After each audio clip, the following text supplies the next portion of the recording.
He descended on the Davos conference this week in order to sow fear, menacing, uncertainty. He essentially executed a global trust fall exercise, coming and saying, all right, I'm probably not going to invade Greenland, although maybe we'll do a thing called attack. And he then said, we demand immediate negotiations, meaning give me what I want or else. All of this has left our former allies eyeing each other nervously and wondering what the hell is next. Matt, what the hell is next? Where does this leave the world? Great question. I mean, look, peace through strength requires steadiness, not spectacle.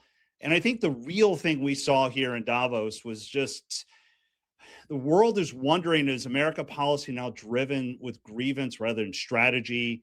Is it really America's unpredictability in the world? If we are going to be the freedom-seeking country for the world, we can't act like little children. And what made it even worse is when you get down to Davos in the first speech he gave, sound like just a rehash of his White House press room briefing that was just full of just randomness. We talked about election fraud. We talked about the Federal Reserve.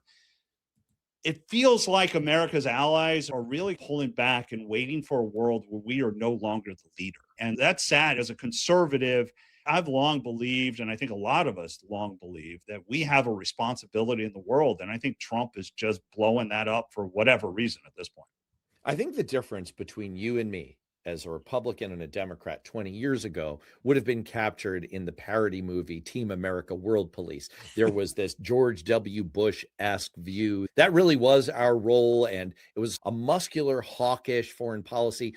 But at its core, we seem to believe, I think, across party lines, in a similar vision for the United States role in the world. And the Canadian Prime Minister, Mark Carney, at Davos, really took a dose of truth serum and just laid it all out. He basically said, I'm not going to pretend that the global order that the United States set up and maintained in the decades since World War II was a win for everybody, that it was without flaws, that it wasn't advantaging the powerful countries at the expense of the less powerful.